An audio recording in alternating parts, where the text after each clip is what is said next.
It's like an old joke. Right. I've already heard it. Well, in that case, Dennis, let's start this episode, man. It's another happy hour. So much sad in the world. I didn't know that it had a start point exactly. No. Suddenly we're doing a happy hour. You just thought we were talking for 4 hours, and then at some point I pressed record, and then I deleted half of it, and then we published it to our. There we are. To our listener. What episode number? Pretty sure it's 67. 67. 7. That's how old I'll be this year. Well, in that case, we should celebrate. We should have a party. We can call it whatever you like. We should partay. I can consider that the cause for celebration. I'm actually celebrating the rain. It's been very dry here in Kalamazoo, and so we finally, after 5 days of blistering heat, which was good for me. I like to be in it, and I don't overdo it too much, but I like to sweat because I don't like the winter very much, and so not only dare I not complain about the summer, I need to relish these moments which I would trade willingly for any cold-ass day in the winter. Willingly. So you don't like so you don't like the winter, and that means that you must like the summer, but you don't like the summer. You'd rather have the winter. But because you're so vocal about how you hate the winter, in the summer you feel like you can't be vocal about hating the summer as well. So you just have to suck it up. Is that what I'm hearing? None of that makes any sense. Suck it up and sweat. That's just fucking gibberish. I mean, what are you doing so far north? I want you to repeat a loop of that to yourself, and then you tell me whether or not it's just fucking gibberish. Okay, so all right, here ahead. Here comes. Mr. Handyman. Do it. It's my understanding that you dislike the winter, and apparently you complain about it, such that when it's summertime, you feel like you can't complain, even though you also hate the summertime. So I don't hate the summertime. That's where did you come up with that? Well, you were just saying that you can't complain. It's like you're from another planet. What? Well, you are. Don't tell anyone. Busted again. Don't tell anyone. Which planet would it be? I'm from Planet Happy. Oh, God. Well, everybody only lives 1 hour. It's the world's fastest generational pool, so you better be happy. If you don't decide in the first minute of your 1 hour life that you're going to be happy, you're fucked for the rest of your life on the one hand. On the other hand, it's just an hour. Exactly. It's all relative, man. It's like whatever. It's like, like some days, I feel like I'm standing inside like a sewer pipe, and it's so big it can hold me, and then suddenly the whole world like gushes down on me into the swill. Well, that was just that morning that you woke up in the wrong place, I think. I must have been in the wrong place. I must have been in the wrong time. Uh-oh. Well, here we are in the right time. Here we are. The sun's out after celebrating a day of rain. A very long hot spell. It rained. It was must be humid. Mild, ongoing rain. It's taxed my irrigation system in my house, and I'm a little bit upset about it, but I don't want it to put a downturn on the happy hour. It's just another dilemma. I know what the problem is. I'm against Texas. I know what the solution is. I just don't want to do it because it's a lot of work, but I might have to. Well, you also might have to elaborate what your solution is for our listener. I mean, your irrigation system needs to be further away from the house. You can't. It's just not far away from the house. That's the bottom line. Every other drain I dug that's holding up is much further away. I planted 5 drains, and 4 are functional. This one isn't because it's too close. And it was a natural contour to a place where you would put a drain, and that should have given me a warning signal, not an invitation. So the natural drainage means you should avoid it? Because nature's going to handle that? The natural drainage was apparently giving me problems in the basement. So rather than fortify that, right, I should have moved it 3 feet further out. Only 3 feet? See, 3 feet, yeah. That would have done That's it. all. Huh. Yeah, right. But because the contour is a downhill contour, you're looking at a drain, which will have to be dug. That's 3 feet wide by 3 feet deep through hard packed soil, running into some roots. But I hire a dude, man. He's like the fucking the bunny, the Energizer bunny. Yeah, you mentioned him that he's aerobic, but he's digging a hole. I got to get a video of this. We could put it to music. You could do like old time Charlie Chaplin music. That he's digging this hole. He's just throwing the dirt. And I said, whoa. And he's a skinny dude, so and he's young. It's not like you're worried about like if it were me. Oh God, he's gonna kill himself. Yeah, you mentioned him before that he just like goes at it and he says, "Well, this is my workout, man." He's in my phone. It's Matt the Grunt. Yes, as opposed to the other Matts I know. And the other grunts. And he's a near perfect grunt. And music to my ears within the 2-hour time frame. Here's the music to my ears. He's like, all right, what's next? He's like, bring it. What's next? And I'm like, holy shit, man, I got to get ahead of this dude. He's I point to shit, and it's fucking done. One day, I'm like running. I'm thinking I'm going to keep him busy and go inside and get some shit done.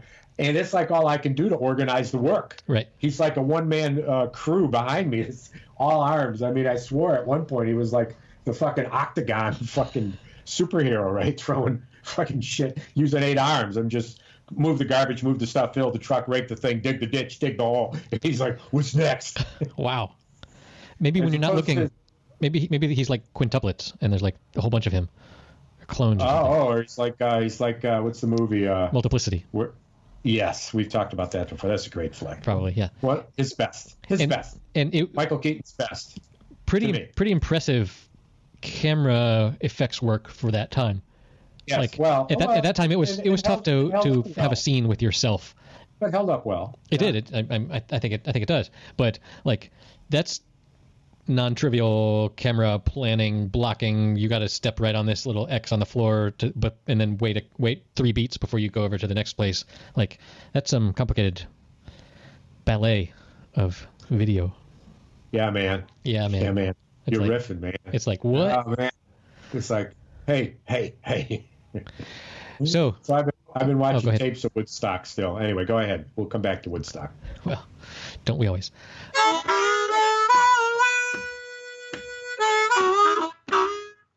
So I got my computer back today. It was in the shop. It was in the shop for 10 days. The big device is back. As you may recall, what had happened was my battery started bulging. Yes.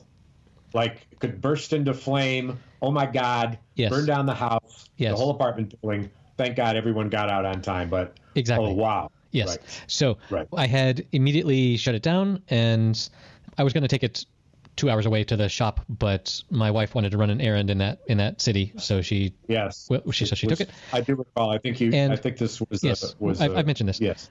And so anyway, it took 10 days, and they sent it off somewhere. Who knows? China, probably. Gina. And so it came back, and they had to replace the entire bottom, the undercarriage that had been warped, and they also had to replace the keyboard and some other parts of it, right? That's such major shit.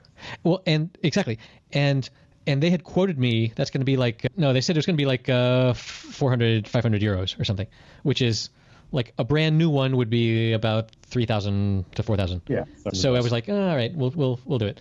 So anyway, they get back to me and they say, yeah, it turns out it was under warranty, so it's free. So hold on. Boom! It was not under warranty. It's 5 years old, this computer. But they realized that there was a manufacturing problem that Apple had caused, and they sucked it up and said, we're just going to replace this for free. Right. Well, so manufacturing or design, not design.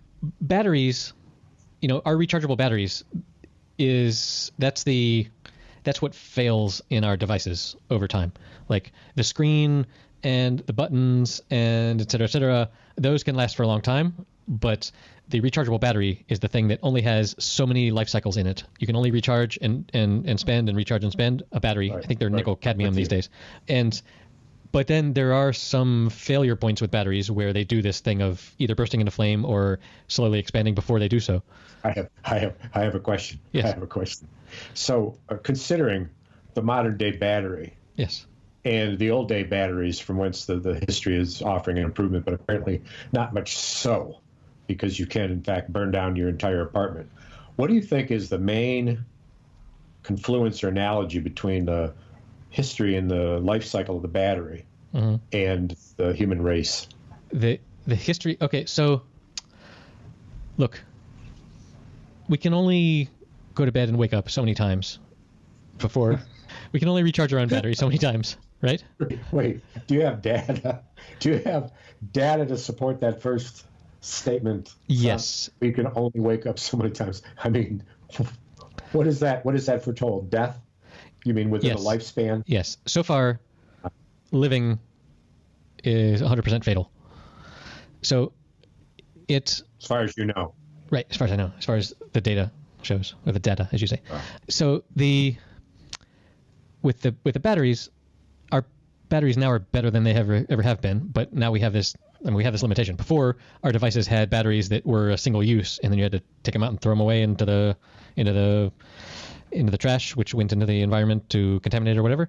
They still are super contaminating these batteries. Like, it's really important that you recycle these batteries in the proper place. But now at least we get a whole bunch of more life cycles out of them. But anyway, you may recall a couple years ago when Samsung came out with I want to say a Samsung Note 10 maybe. It was this large screen phone that had such a tendency to like burst into flame that that airlines specifically prohibited. You cannot take this onto our airplane. I remember that. That was one of those remarkable moments. You know, a lot of people's lives are like, everything is now gauged like before their phone caught on fire and then after their phone caught on fire, because it's a life-changing event when your phone combusts and bursts into flame. Just almost as scary as you doing it yourself. Now, and I'll tell you this, when you look at this spontaneous combustion of people, and if you go down that wormhole, be fucking prepared for where wormhole, man. Wormhole. Whoa. Rabbit hole. Rabbit doesn't even fit. Describe it. Huh? Rabbit don't fit. What? It's got to be worm. Rabbit don't fit. I'm talking some shit. It's a wormhole, bitch. All right. Yeah. So these, I think I've addressed your analogy to the human race. But I don't. You haven't even started to answer the question. You changed the subject, is what you did, almost masterfully. Almost. Now you're caught. So answer the question. What is the analogy? I just said, like, we can only have so many nighttime sleepy times. Like, it's a finite number. Wait a minute. Is that what you said? It's nighttime sleepy times. It's a finite number, man. I don't think that's what you said. I think you said there's only so many times you can wake up and recharge. Now I'm with you. Okay. Because it's even it's an analogy for the human race, just as I asked. You did respond.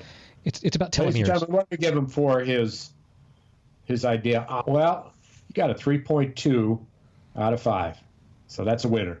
All right, sweet. So sweet, man.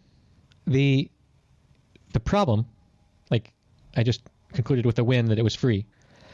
So the problem was the computer was in a place that's about an hour's drive away.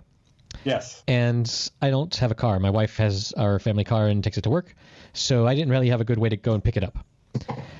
And I was thinking about, borrowing a friend's car or taking a bus or something like that. And then my wife suggested there's actually a messenger service that that for some weird reason has an office like 200 yards from my house. And so I walked over there and I said, hey, you guys move shit, right? I have a laptop that needs to be picked up an hour away and brought here. Can you do that? And they said, sure. They said, you need to write a document saying that you authorize our company to pick up your computer and send that to us, and then give us the 2 addresses where it's coming from and where it has to go, and we will do that. And so I was like, sweet. Oh, and then I said, how much is that going to cost? And they said $15, which for 2 hours of my time, like just the gas and the parking to do that would be $15. That's crazy. Right. I would have said, you know what, if you would have asked me, I would have said 50. Right. Exactly. I was thinking 50 or 60. You would have paid 50. Sure. So I said, great. And so I went home and I wrote up the document and I sent it to them, and they said, great, we're going to go and pick it up this afternoon. And I was like, awesome, great. And so they went to pick it up, and then that evening they sent me an email saying, hey, our guy went to go pick it up, and but like it was just in a bag. Like they had it prepared like for you to come pick it up in a bag, and it has to be in a box for us to pick it up. We're not going to pick up just a thing in a bag. So we didn't pick it up. I was like, fuck, okay. You could have told me that. So then... Wait a minute. Why wasn't that communicated? That would have been a regulation. That would have been an absolute criteria for an agreement and a substantive part of that agreement. So that's not cool. Right. I also agree that is not cool. And so then the following day, as soon as the store opened, you broke their legs. Oh man, yes. I love it. You showed up, plate glass window. They opened the door. You burst in with a fucking Ray Donovan baseball bat, and you broke their fucking legs. And you picked up your computer. Oh, you're okay. You are okay in my book. I was going to get there, but yes. I'm sorry. I didn't mean to steal your thunder. I'm so excited about it. Yes. So first, the messenger place opened in the morning, and I called them and I said, "Hey, what's up? Why didn't you tell me that it had to be in a box? And also, is it your responsibility to put it in a box, or is it the store's responsibility to put it in a box? Like, who's supposed to be doing this here? Like, what's up, man? I just told you that something had to be picked up. I'm in your shit. How do I know this ain't your job, yo? Exactly. How do I know? You told me you could do it, and you didn't say that this thing had to happen. I figured you would do it, man. I know, right? Like, what's up with all these caveats, man? Shit. You said nothing about a box. You know what I think? I think you are stuck in a box. You need to think outside the box, motherfucker. Motherfucker. Yeah. Is that what you said? You're my hero. That's what I said. Wow. Yeah. Cool. So they said, "Oh, is this your first time doing this? Of course it has to be in a box. We don't do that." So. Did they call you a virgin? No. Well, not in so many words, but they were clearly. Trying to ship. Okay. Sorry, Madonna. So then I waited another 2 hours for the store to open up, and I called them and I said, "Hey, what the fuck, man? Hey, fuck! I tried to send you a messenger service, and it wasn't in a box, man." And they said, "What?" They said, "Oh, you want it in a box? If you'd said something, we would put it in a box. Now we're gonna put it in a box." And I said, "Okay, thanks." So then I called the messenger people back and I said, "Yo, it's in a box. Go get it." Yo, Adrian, it's in a box.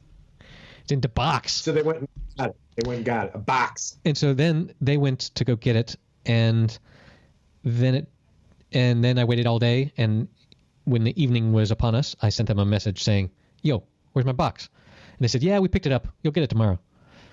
And I'm like, well, no way, man. Fuck, man. I'm paying $15. Shit. I had to.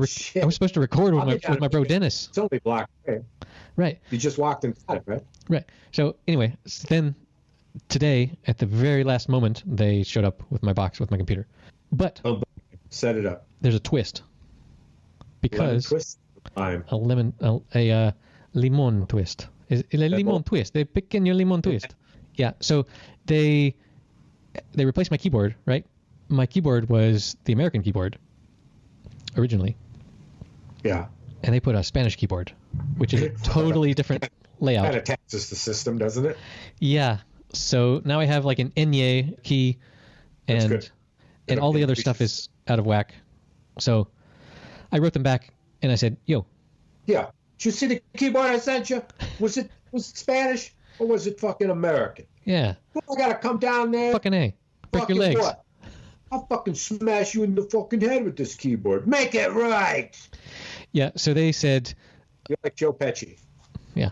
They said, "Oh yeah, sorry, we didn't change that. We sent that off to another place to fix that, and they clearly made a mistake.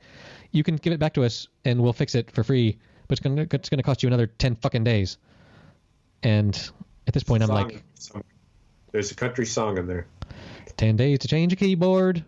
No, it's more subtle than that. It's got to be like, "You've been gone, and you're not soon recovered. You'll be gone a long 10 days, and I don't know where you went. I hope it's finer. Or who touched you? 'Cause I know that you went down to Gina, getting fixed in the mix of the Gina. All those hands reaching up to explore. And I know you'll be back in my arms, dear, when again you return as before." Amen. Yeah. Little do you know that it's a song about your computer. No. The best songs are allegories.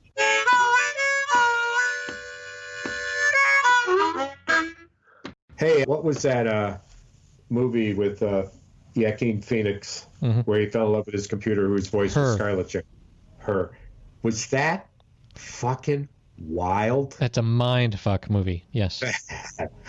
And her answers, her mathematical truths, when he says, how many others are there? And she says 536,632. And him trying to put his head around that. And wow. Hey, did you see the hype on the new Joker? That a new character, a new actor, and a campaign for it to be Willem Dafoe. Oh shit! But he's already a villain.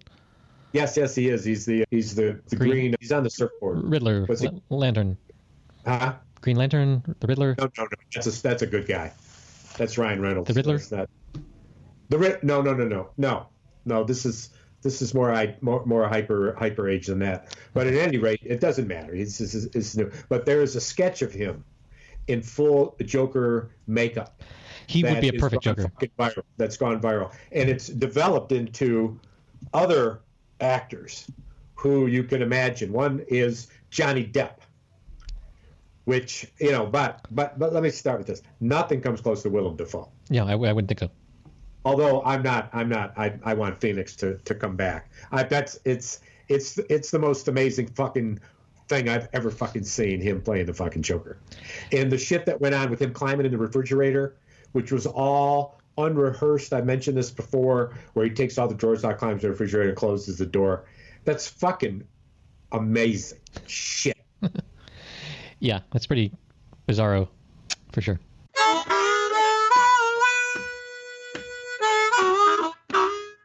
So I mentioned to you over email that I watched one of your favorite movies, The Time Traveler's Wife, the other day. Oh, yes. After I had spent a day editing our recent podcast, I went and found that and watched it.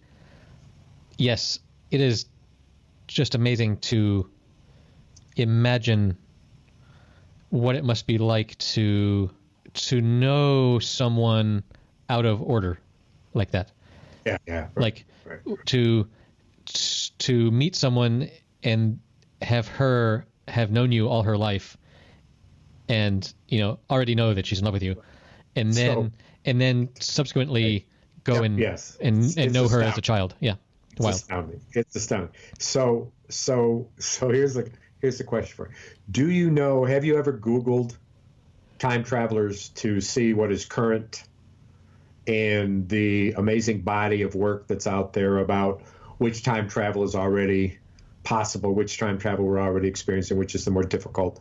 Moving backward is more difficult than moving forward, apparently. But when you Google it, you'll see that there's actually a world of this that I wasn't aware of it. Well, a world on the internet, yes. If it's on the internet, it must be real. It must be happening. What are you saying? I have a pretty decent layman's grasp of the physics involved and what our current knowledge of quantum mechanics and stuff is to know how complicated the whole concept is. So how do you make sense of this? I already know episode 68 completely. I know exactly what happened. How to explain that? Well, probably this episode is going to come out before that one is after that one is recorded. So you could have knowledge, man. You're struggling with the real life example. So. Are you aware of the time traveler party that Stephen Hawking threw? No. He announced very widely, hey, on May 27th, I'm having a time travelers party. Please, all the time travelers come. We can meet and talk about it. And then and then no one showed up, and he took that as evidence that a sign time travel is not possible. Which sucks because time travel is one of those things. That's not what it proves. Let me tell you what it proves. It proves that time travelers are very suspicious of parties thrown by Stephen Hawking. They're antisocial. That's all it tells you. Yeah. That's all it tells you. Right. It's like, I'm a time traveler. You want me to come to your fucking party? They probably read the press afterwards where he claimed, see, this is proof. So they couldn't. Yeah. Let me tell you why it didn't work out, because it'd been done before. I want you to think about that. It didn't work because it had been done before. Yeah, and there was only last week. it was a 1910, and there was only one attendee. You know who it was? Stephen Hawking's. He went back. Okay. Are you done?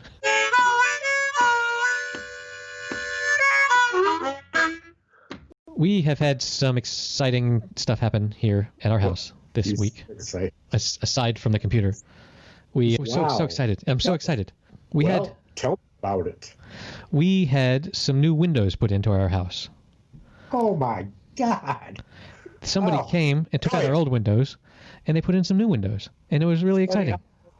And it was an awful lot of banging while I was trying to get work done. Oh, you mentioned that's why we're delayed from a Wednesday to a Friday. Well, that and the computer issue, but yeah, less so, I believe. So yeah, now we have some nice sweet windows. I had storms put in here everywhere. Episode numero X would remind us. Mm-hmm. Oh man, what a lovely rain today, where it just rained and mild rain, and it had been scorching for 5-6 days in the 90s. And I've been watering my lawn. There's plenty of water here in Kalamazoo. And so I kept things, but it was so nice for it to all be just drenched in whatever nature wanted to offer. And it wasn't too much. It wasn't a deluge. It was just constant, and it was appropriate. Now that's fucking weird. Goldilocks. It was like within my range of what I wanted. I didn't want a deluge again where shit gets flooded and the gutters flood over. And it's, what the fuck? I don't want to flood. This ain't New Orleans in August. We were at the Louis Armstrong Saxophone Festival, and the fucking rain came and kaplash, and it started fucking flooding, man. And let me tell you, we were up to our knees in water. All the music stopped. All the electric was down. We went to high ground. I went internal to a courtyard. My wife went upstairs, and there in the midst of calf deep, so, foot deep water, comes a dude with a fucking cooler, man, full of beer, $3 for a cold can of beer. Oh, yeah, baby. My God. The whole room was like, no music, right? Just the sloshing of water. Merriment. And the selling of beer.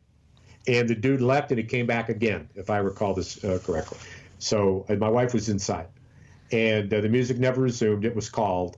But the magnitude of the flood. Now, dig this. Just from this particular point, 300 feet away is the fucking Mississippi River. And what keeps you in low ground from that is a fucking levee. And we're in water that is not from the Mississippi, but it's from all the deluge of the water because we're in a low from the sky, man. That's God's water.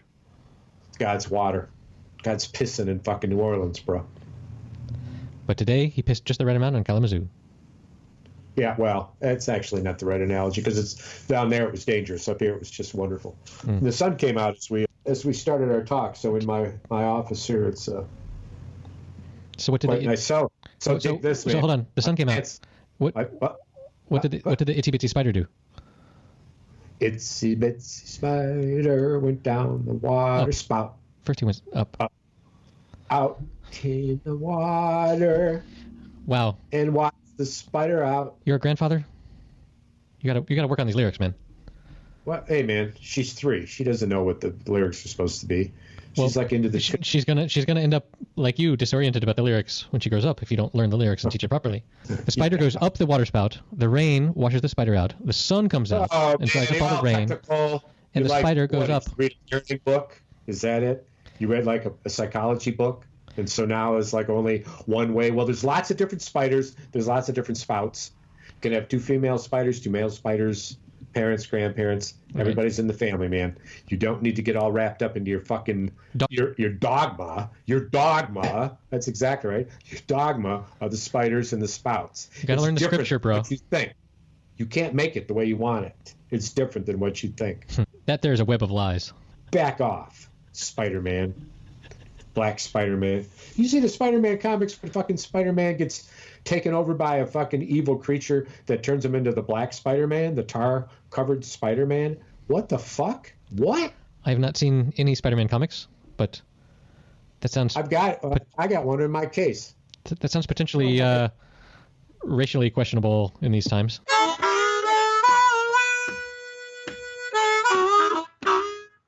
Let's see. You sent me some shit. I'm not looking at you.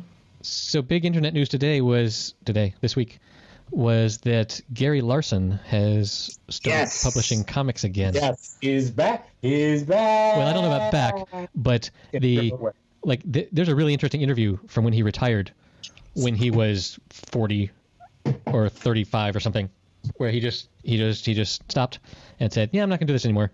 He went out on top like a Seinfeld and said, "Look, I'm at the peak. I'm gonna stop this." He must have been having fun. You can't, I guess at some point when there's a demand for every day or every week for you to draw something and be creative. Every single day. That has to wear on you. But to then take 20 years off or whatever. What would it be like not to have to do that every day when it was the one thing? Now, granted, it's only one thing. Yeah. It's only one thing. But after you've been successful at that one thing, and you don't really need to keep doing it, the question is, well, what if life were perfect and I didn't even have that one fucking thing? Exactly. Right? The student's like, yo, man, so I'm not going to have to do anything. What if I had $1 million in royalties coming in every year? I don't have to do anything. So how long did he do? Yeah. He didn't do nothing, but he didn't have to do anything. How long did he not have to do anything? 20 years?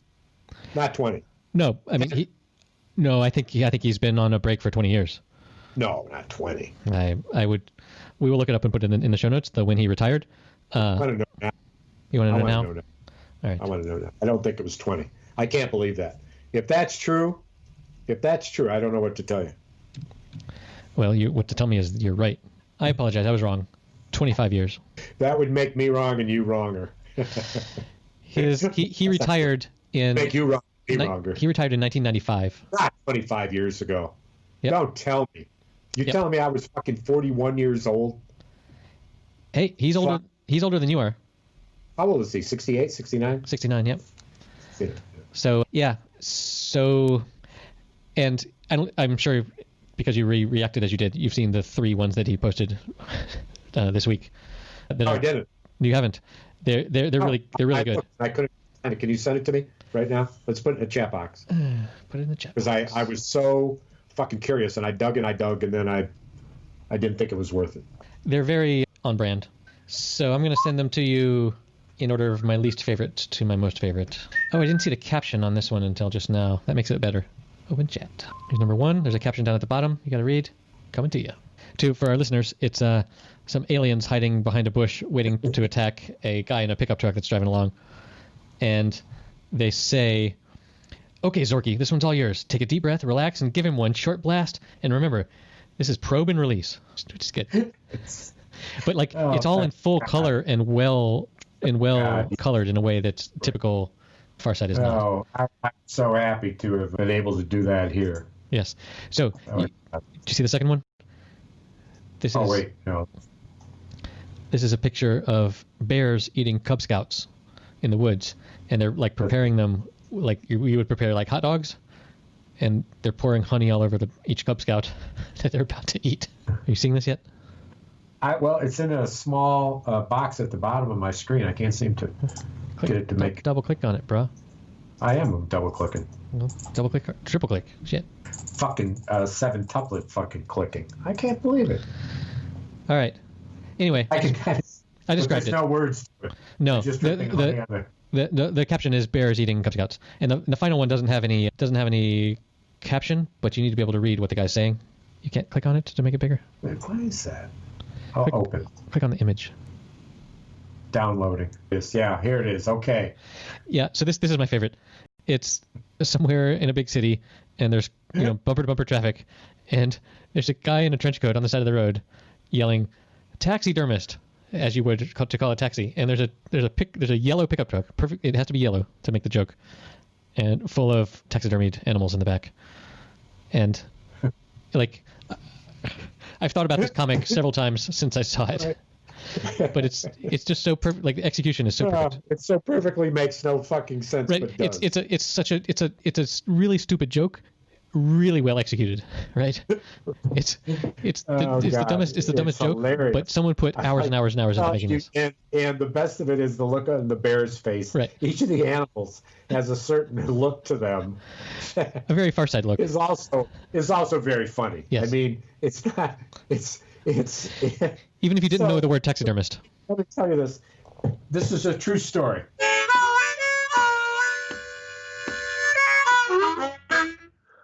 I don't know. I was in my 30s probably. Don't lie to me, Dennis.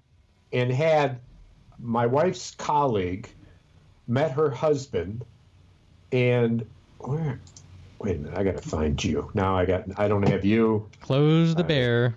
Let's see what this does. Oh shit. Where'd I go? Did I undo you? Did you undo me? Are you still there? I'm still here, bro. So now I'm back to the fucking goddamn screen full of chat box. See, this is why we don't do this high-tech stuff. All right, dude. Share screen.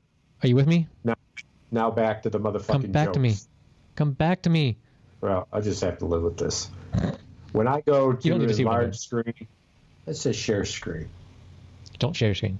I don't know why it does that. Well, I'm going to have to live with a small image of you. Fuck it. Less to see of you, the better anyway. You fucking troll. Amen. So, your wife's colleague, something or other? I don't know. I don't remember. Taxidermy? Oh, yeah. So that was the clue? I don't know the dude, but through my wife. And so he's, hey, why don't you come over, have a beer? I'm like, yeah, I guess I'll do that. And went over to his house.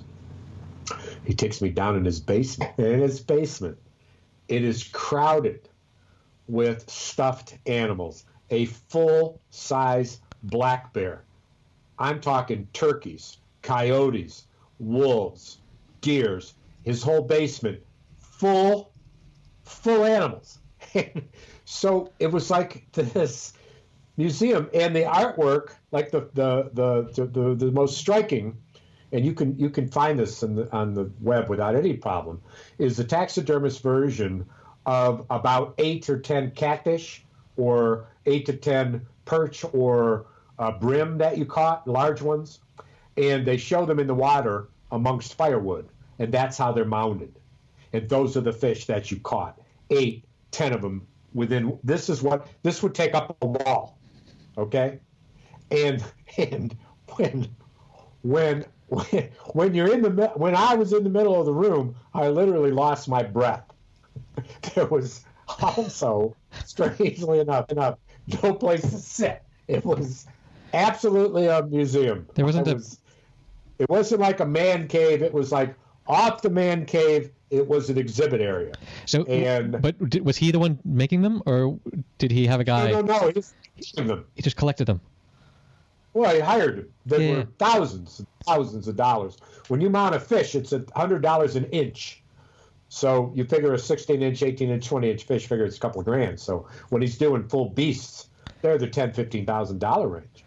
So Jesus. This is a $1 million exhibit of fucking animals that, with the fucking, it's in his basement. So if there was like a fucking war or something and his house was covered up, they'd find it. There's a fucking basement and say, look at this, a fucking museum of shit that this guy fucking killed, man.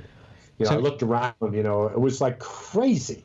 So you think he killed them and paid them to be mounted? Taxidermied, yes. Taxidermied.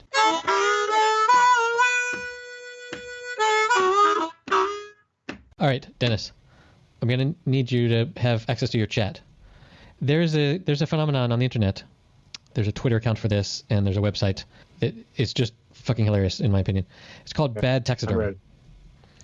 It's examples of people attempting to do taxidermy and just failing really, really hard. It keeps scrolling. Oh, wait a minute. It's so bad. Oh, highly irregular. I told you. This is just the funniest thing ever. This will be in the show notes at happyhour.fm/067. You must check this out. If you're listening to this, you must look at the show notes. I scroll past. They're so bad. Which is the one you're looking at? If you could speak. I am beside myself. Well, it's true. It's 3/4 into happy hour. I'm only on air.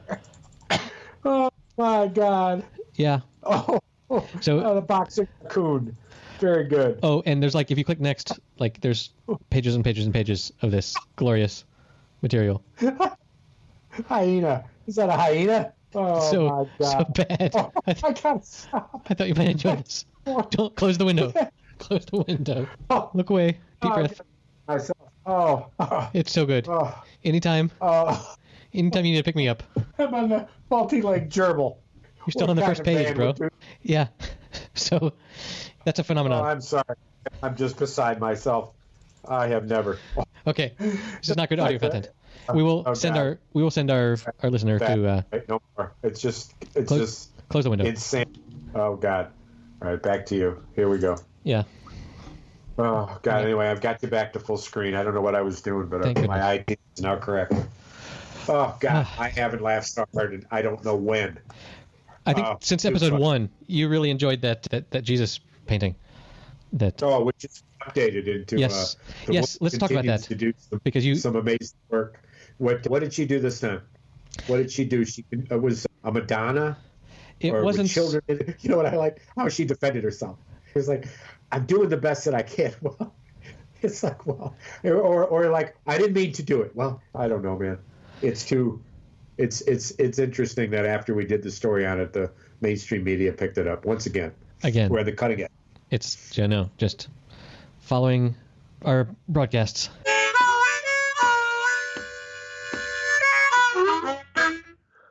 Oh, hey, you sent me about that movie called Another Earth or something like that.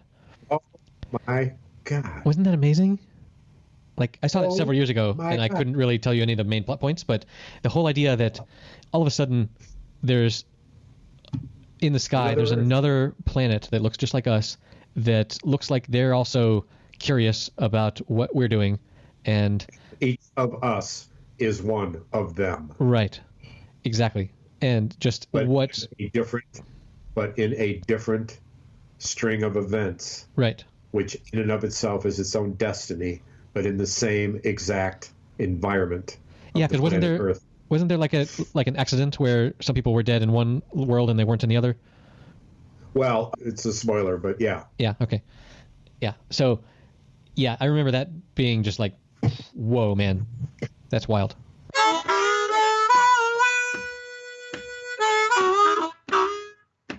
So any other gardening news? You got your drainage? Yeah, so I had a tree that was out on the porch. It was evergreen.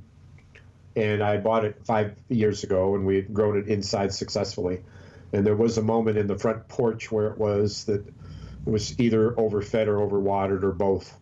And it grew sickly, so we decided to move it out into the wonderful early summer Kalamazoo climate and transplanted it lovingly in a huge pot and put a special spiritual sign around it. So that taxidermy thing just popped up on my screen, eating the Boy Scouts. But anyway, where was I? You were spiritually blessing an evergreen tree in your yard. And nonetheless, as one does, every branch fell off. Spiky, sharp sprigged evergreen, branch after branch.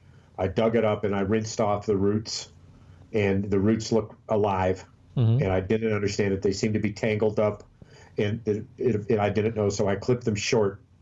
You clipped the roots? Planted.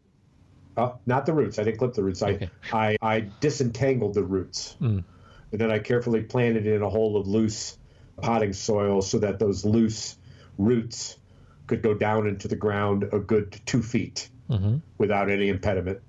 And then I filled it full of potting soil, then topped it with dirt, and cut all the stalks off at the nub in hopes that it would come back in the spring. I don't know that it won't. I don't know that it will, but it would be a miraculous thing. It would be a I never gave up on you. I knew you'd come back. It's not for lack of love. That seems evident. If the tree needed love, it got it. All you need is love. If you're a tree. All you need is love. And an evergreen. All you need is love. Love is all you need. Man, it's like you disentangle my roots, man. You get roots. That you would. Well. But. And? it's an analogy for the human race. It's like, we get into it like our generations, and the roots become smaller and smaller, can't be sustained on their own. And so, in a desperate attempt to be able to expand and hit upon the clay of the future difficulties of their life, they begin to turn upward and begin to entangle with their brothers and their sisters and their cousins and the other roots. And they start to entangle, and soon they begin to choke each other of the breath and the soil and the oxygen and nitrogen that they need to be able to live, and that they choke until they have no choice but the entire upper plant needs to die so that the root can live again. Well, that's an uplifting note. The visible plant needs to die so the roots can live. Don't fuck with me, man. This isn't funny. It's fucking deep is what it is. Although, if the roots weren't so tangled, it might even go deeper. How deep? 2.5 feet, 3 feet? Much deeper than that. Much deeper than you can imagine. All the way down. To all China. the way. To China. All the way through the earth, through the molten lava of the inner earth, miraculously through to China. All the roots are in China.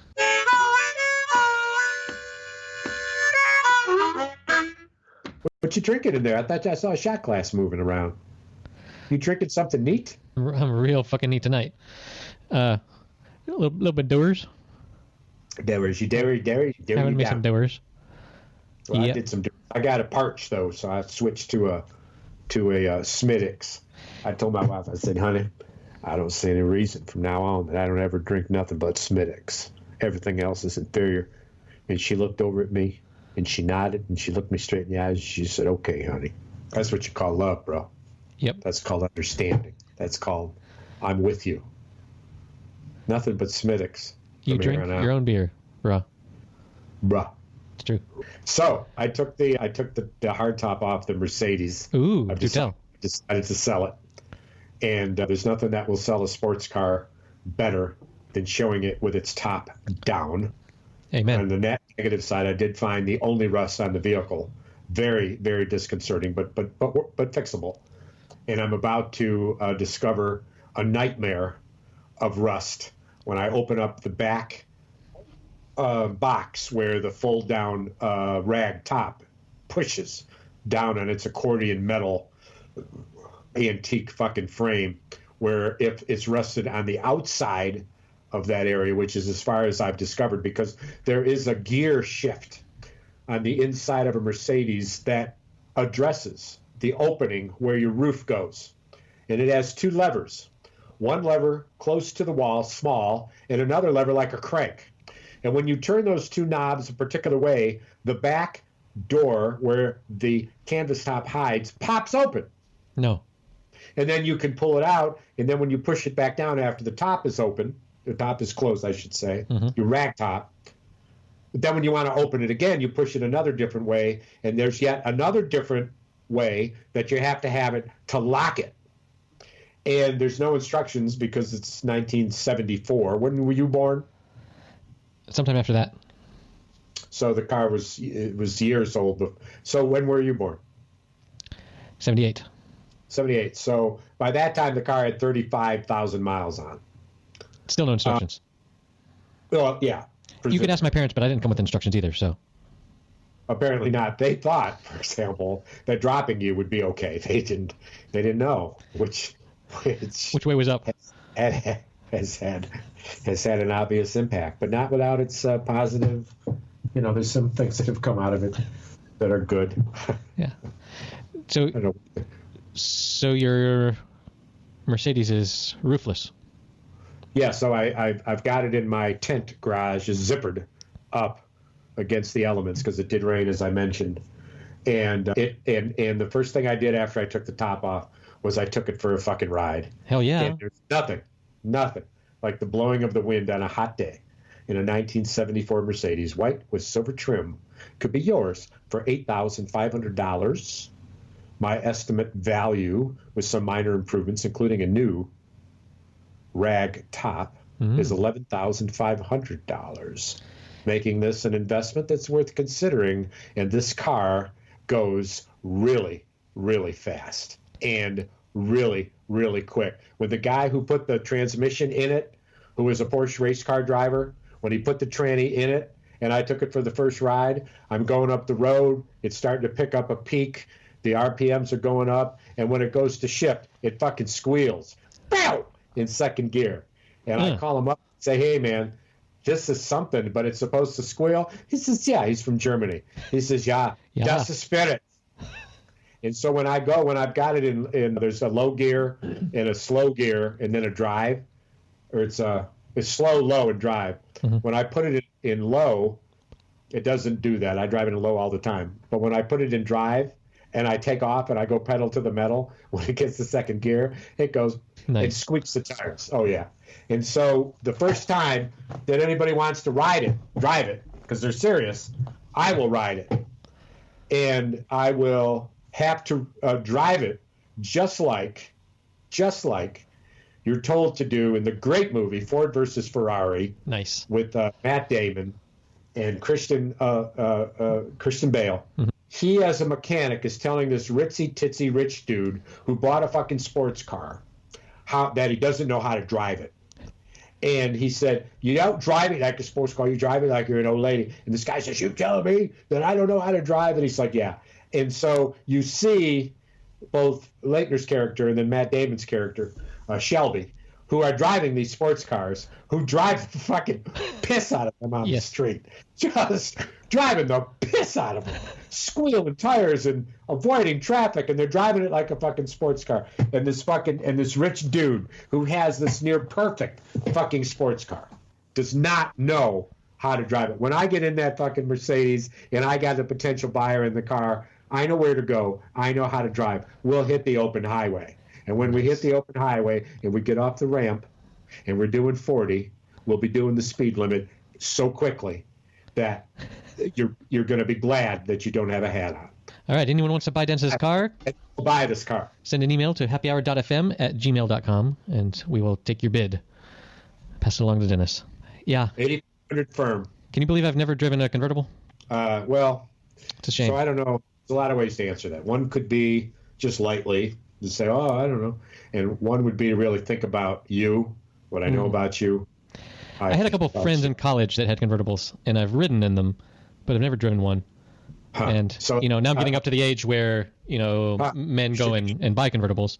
Okay, well, you come visit us in Kalamazoo, and you can drive mine. If I get there soon, before you sell it. Okay, well, or I'll introduce you to who I sell it to. You just come see. Call me if you're here, if you want it. All right. I don't care. All right. Yeah, that'd be awesome. I find it kind of depressing that when you're old enough to really afford a convertible, they're kind of hard to get in and out of. I just roll. Doesn't that suck?